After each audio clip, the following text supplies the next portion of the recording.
The Illinois governor's race is heating up some more this morning with the Republican candidates just wrapping up another debate. The field does still remain crowded. Nancy's live in Countryside with some details. And earlier, Nancy, you had to be very, very quiet. I know, but it's over now, so I can talk like a normal person and not like a golf commentator. I'm joined by our tall political analyst, Thom Serafin. And Thom, this thing got very feisty. Were you surprised?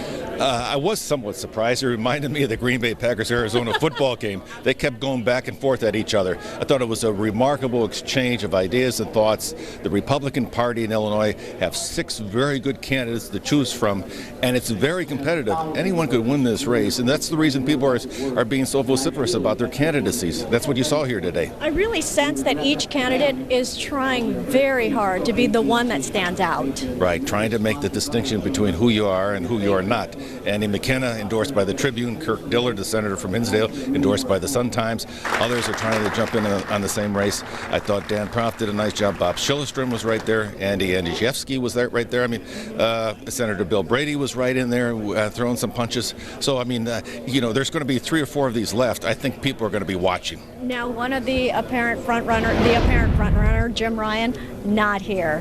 What did the guys make of that? What should voters make of that? Well, I was talking to some of the candidates and some of their staff. Their internal polls show that Jim Ryan's candidacy might be flattening out. He's been leading in the polls somewhere in the mid-20s, high 20s. He's coming back to the pack. As voters begin to focus on this race over the next 3 weeks, people are going to be making decisions. In primaries, people vote for or against. They just don't go out there thinking, I'm just going to do my civic duty. So in this particular race, it's a Donnybrook right now. It's wide open.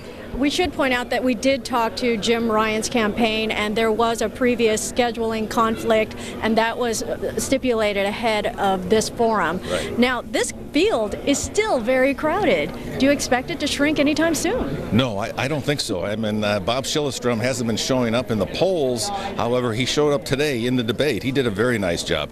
I thought Senator Dillard, who's a class act from Hinsdale, did a nice job of staying within himself. I thought Andy McKenna should have been probably a little bit stronger, but he's doing very well in paid media right now, so he's doing the job. So this race is open. I mean, anyone can win this thing. All right, Thom Serafin, thank you very much. The primary, of course, February 2nd. The one thing all of these guys agree on is they want a Republican governor in that state house.